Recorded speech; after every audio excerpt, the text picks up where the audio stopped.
दोस्तों एक कहावत है, जब दिन बुरे चल रहे हो तो ऊंट पर अगर आप बैठे हैं तो आपको कुत्ता काट सकता है। बीजेपी के साथ आजकल कुछ ऐसा ही हो रहा है। मतलब बीजेपी का हाल हरियाणा में इतना बुरा है तो सभी जानते हैं, लेकिन आईटी सेल को न जाने क्या हो गया है।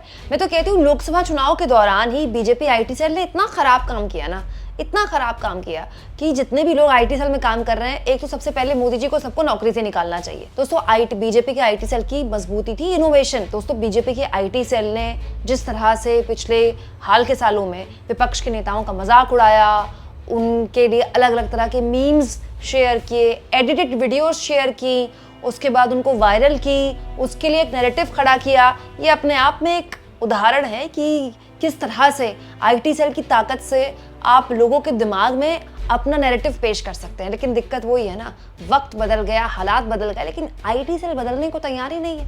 चलिए मोदी जी नहीं मानते कि 4 जून के बाद सब कुछ बदल गया, लेकिन आईटी सेल को तो मानना चाहिए। इसीलिए दोस्तों बीजेपी के आईटी सेल की एक गलती उनको भारी पड़ गई और डांट पड़ गई विदेश से।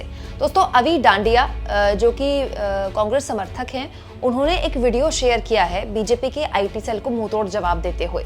वो वीडियो मैं आपको सुनाऊंगी, लेकिन पहले बीजेपी आईटी सेल ने क्या कहा था मैं आपको सुनाती हूँ।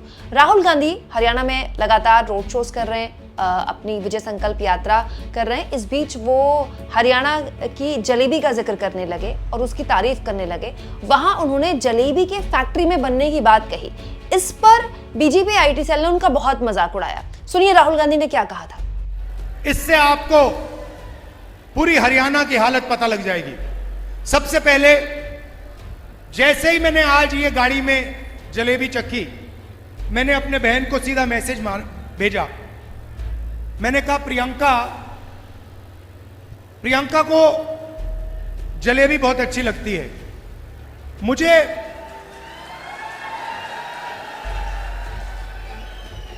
मुझे आमतौर से दूसरी मिठाई अच्छी लगती है, मगर जैसे मैंने ये जलेबी चखी, मैंने प्रियंका को सीधा मैसेज मारा। मैं पढ़ लेता हूं जो मेरे फोन पे है।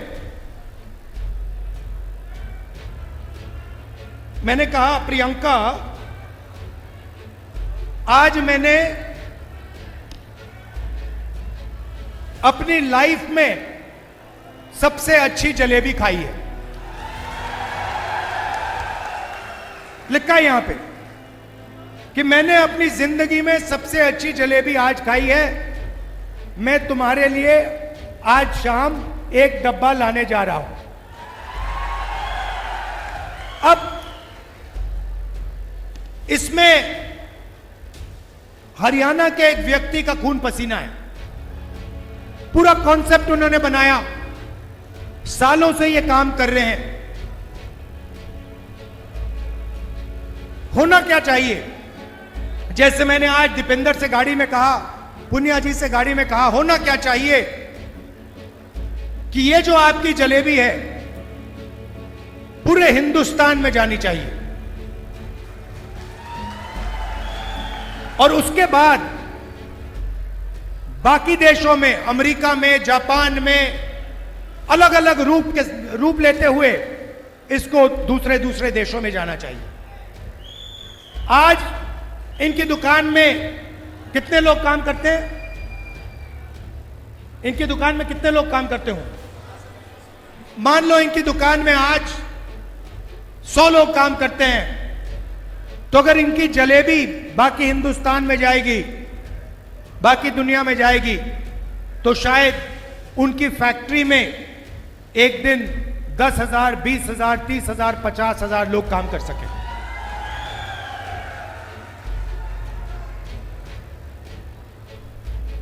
मगर उनको नरेंद्र मोदी जी ने चक्रव्यूह में फंसा रखा है।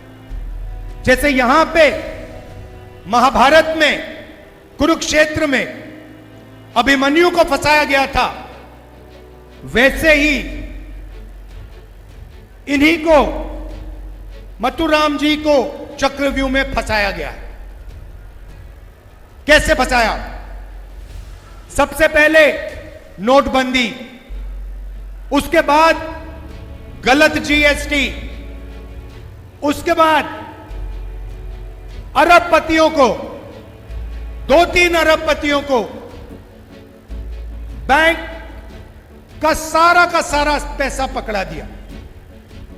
अगर आप इनसे जाके पूछेंगे कि भैया बैंक से आप पैसा मांग सकते हो, लोन ले सकते हो, और मशहूर आदमी है, अगर आप इनसे पूछोगे ये कहेंगे नहीं भैया, बैंक हमें कर्जा नहीं देगा, बैंक तो हिंदुस्तान में आज अदानी और अंबानी को ही पैसा दे सकता है। वहां नहीं बात रुकती, इनको फिरौती की कॉल आती है, बाहर देश से कॉल आती है, एक्सटॉर्शन किया जाता है, 5 लाख 10 लाख रुपए मांगे जाते हैं, डराया जाता है, धमकाया जाता है, और यह सिर्फ एक आदमी के साथ नहीं हो रहा है, यह हजारों लाखों लोगों के साथ हरियाणा में किया जा रहा है। तो दोस्तों, इस पर बीजेपी आईटी सेल के मुखिया अमित मालवीय ने एक वीडियो शेयर किया। राहुल गांधी का एक वाला वीडियो शेयर किया, इसमें मीम्स वगैरह लगा दिए, ये दिखाने के लिए कि आलू से सोना बनाने वाले अब जलेबी भी फैक्ट्री में बनाएंगे। हालांकि आलू से सोना बनाने वाला जो पूरा का पूरा वीडियो है वो भी आईटी सेल द्वारा ही बनाया गया है।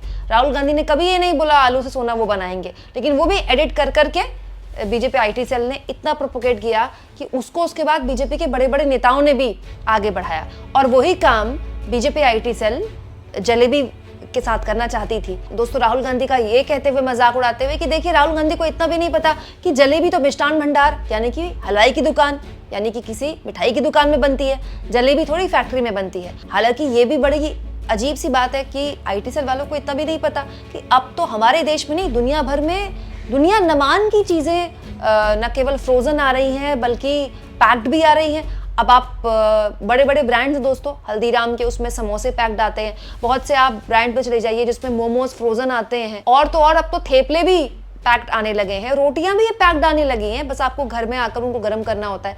सब्जी और दाल भी पैक्ड आने लगी हैं, आपको गर्म पानी में डाल के उनको बस खाना होता है, क्योंकि लोगों का रहन सहन बदल गया है।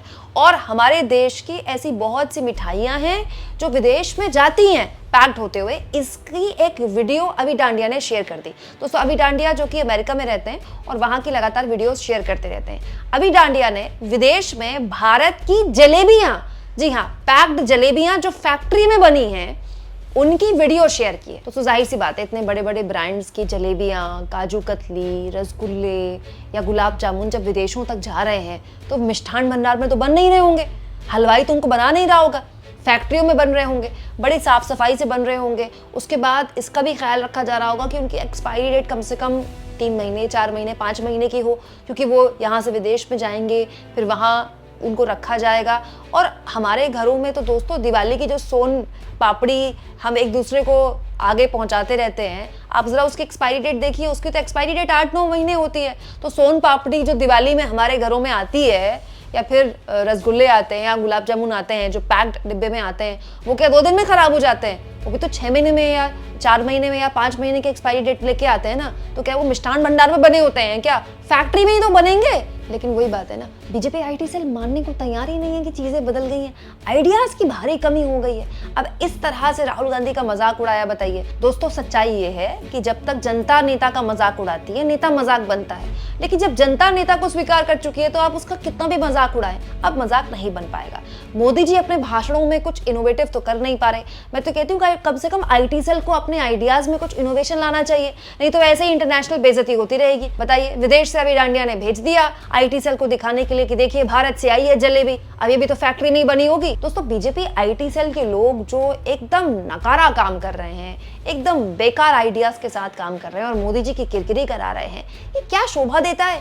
इतनी थकावट, इतनी बोरियत आखिर आईटी सेल में क्यों आ गई? मोदी जी में आ गई, समझ में आता है। दोस्तों, बीजेपी आईटी सेल की एक बहुत बड़ी प्रॉब्लम है। इस पूरे आईटी सेल की जो बुनियाद है वो किसी एक नेता और किसी एक पार्टी के मजाक उड़ाने पर है, जबकि ये आपका आधार नहीं होना चाहिए। कांग्रेस आईटी सेल को भी अगर आप देखेंगे तो वो मोदी जी का काफी मजाक उड़ाते हैं, मोदी जी की वीडियोस ऐसे ही एडिट करके वो लोग मीम बना बना के शेयर करते हैं। वो काम कांग्रेस आईटी सेल भी करती है, आम आदमी पार्टी की आईटी सेल भी करती है, थोड़ा बहुत समाजवादी पार्टी की आईटी सेल भी करने की कोशिश करती है, लेकिन उनका आधार ये नहीं है। उनका आधार है अपनी पार्टी की आइडियोलॉजी लोगों तक पहुंचाने का। कुछ बीच बीच में ऐसे वीडियोस वो डाल देते हैं क्योंकि राजनीतिक बयानबाजी पेश करने का एक चुटीला अंदाज हो सकता है ये। लेकिन अगर आपके आईटी सेल का आधार बन जाएगा कि फलाने नेता को टारगेट करना है, ढिमकानी पार्टी को दुश्मन घोषित करना है, तो फिर ऐसे ही आइडियाज का टोटा हो जाएगा। आप इस मुद्दे पर क्या सोचते हैं कमेंट बॉक्स में जरूर लिखें और जितना हो सके चैनल को शेयर करें, सब्सक्राइब करें और थैंक्स और ज्वाइन के ऑप्शन से अगर आप चाहें तो कुछ आर्थिक मदद भी चैनल की जरूर करें।